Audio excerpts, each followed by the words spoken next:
ఓట్లు ఏమైనా రాయించాల్సి ఉంటే 18 ఏళ్ళు నిండింటే వారిలో ఓట్లు రాస్తారు.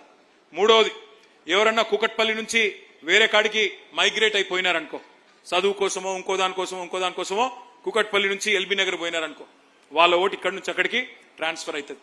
అట్లాగే ఎవరైనా ఎల్బీ నగర్కి వెళ్ళి కూకట్పల్లికి వచ్చినారనుకో, వాళ్ళ ఓటు ఇక్కడ రిజిస్టర్ అవుతుంది. అంటే 4 రకాలు. ఒకటి, చనిపోయిన వాళ్ళ ఓటు తీసేయడం. రెండవది, మీకు కొత్తగా 18 ఏళ్ళు నిండితే వాళ్ళ ఓటు రాయించడం. మూడవది, ఇక్కడ నుంచి ఎవరైనా ఓటు ఇంకొకడికి పోతే ఇక్కడ తొలగించి అక్కడ రాయించుకోవడం.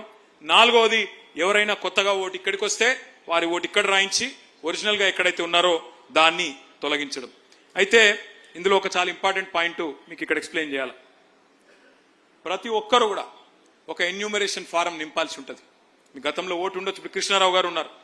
కృష్ణారావు గారు వాళ్ళ ఇంట్లో వాళ్ళ శ్రీమతి, వాళ్ళ కొడుకు, వాళ్ళందరికీ ఒక ఫామ్ వాళ్ళే నింపుతారు. బిఎల్ఓస్ వచ్చి మనకు చూపెడతారు. అన్న ఇది మీరేనా, మీ అబ్బాయేనా అని అడుగుతారు. అవును అని చెప్పాలా, టిక్ చేస్తారు, ఒక ఫోటో తీసుకుంటారు, వెళ్ళిపోతారు. దీని ఎన్యూమరేషన్ ఫామ్ అని అంటారు. ఇక్కడ నెక్స్ట్ స్లైడ్.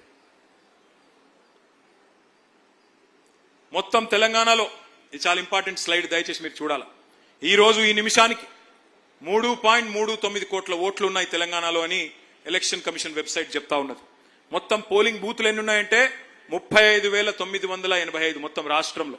ఓట్లు 3.39 కోట్లు. అట్లాగే పోలింగ్ బూతులు దగ్గర 36,000 పోలింగ్ బూతులు ఉన్నాయి. ఇందులో ఇప్పుడు జరుగుతున్నది ఏంటి అంటే ఆఫీసులలో ఎవరైతే బిఎల్ఓస్ ఉన్నారో వాళ్ళ ట్రైనింగ్ కార్యక్రమం నడుస్తున్నది. వాళ్ళు ఫ్యామిలీ మ్యాపింగ్ చేస్తా ఉన్నారు. మీ ఇంట్లో 2002 లిస్టు 2025 లిస్టు పట్టుకొని ఫ్యామిలీ మ్యాపింగ్ కార్యక్రమం ఇప్పుడు వాళ్ళ ఆఫీసులలో జరుగుతూ ఉంది. కానీ ఫీల్డ్ వెరిఫికేషన్ అంటే మీ ఇంటింటికి వచ్చే కార్యక్రమం ఎప్పుడు చాలు అవుతుందంటే జూన్ 25 నుంచి చాలు అవుతుంది.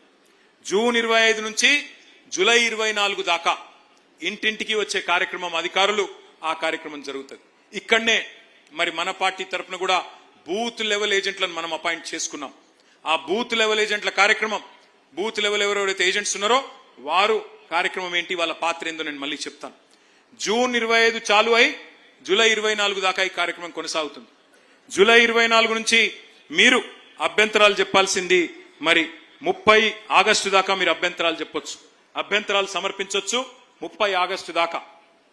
అంటే ఒక నెల రోజుల పాటు మీరు అబ్జెక్షన్ చెప్పొచ్చు. సార్ ఇది మీరు తప్పు చెప్పారు. అక్కడ ముసాయిదా 31 జూలై నాడు డ్రాఫ్ట్ ఓటర్ లిస్ట్ పబ్లిష్ చేస్తారు.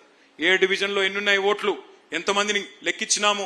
24 జూలై అయిపోయినాక మొత్తం ఫీల్డ్ ఇన్స్పెక్షన్ అయిపోయినాక వారం రోజుల్లో ఒక లిస్టు వాళ్ళు పబ్లిష్ చేస్తారు. చేసిన తర్వాత మనం 1 మంత్ పాటు అబ్జెక్షన్స్ చెప్పొచ్చు. 1 మంత్ లో అబ్జెక్షన్స్ 30 ఆగస్టు నుంచి 30 ఆగస్టు నుంచి 28 సెప్టెంబర్ దాకా నెల రోజుల్లో వారు అభ్యంతరాలు పరిష్కరించాలి. పరిష్కరించిన తర్వాత 1 అక్టోబర్ నాడు ఫైనల్ ఓటర్ లిస్టు మరి తయారైతుంది. ఇది చాలా ఇంపార్టెంట్. ఒక్కసారి మనసు పెట్టి అందరూ వినాలా. 25 జూన్ ప్రారంభమైతుంది, 24 జూలై దాకా కొనసాగుతుంది ఇంటింటికి వచ్చే కార్యక్రమం. 31 జూలై నాడు ముసాయిదా voter list, draft voter list publish అవుతుంది. మీరు 1 మంత్ పాటు అబ్జెక్షన్స్ చెప్పొచ్చు. 1 మంత్ తర్వాత వాళ్ళు ఒక నెల రోజుల పాటు మీరు చెప్పిన అభ్యంతరాల మీద వాళ్ళు సరి చేసుకోవాలా. చివరికి 1 అక్టోబర్ నాడు మొత్తం ఫైనల్ ఓటర్ లిస్టు పబ్లిష్ చేయడం జరుగుతుంది. ఇదే ఓటర్ లిస్టుతోని మనం హైదరాబాద్ కార్పొరేషన్ ఎన్నికలకు పోబోతా ఉన్నాం.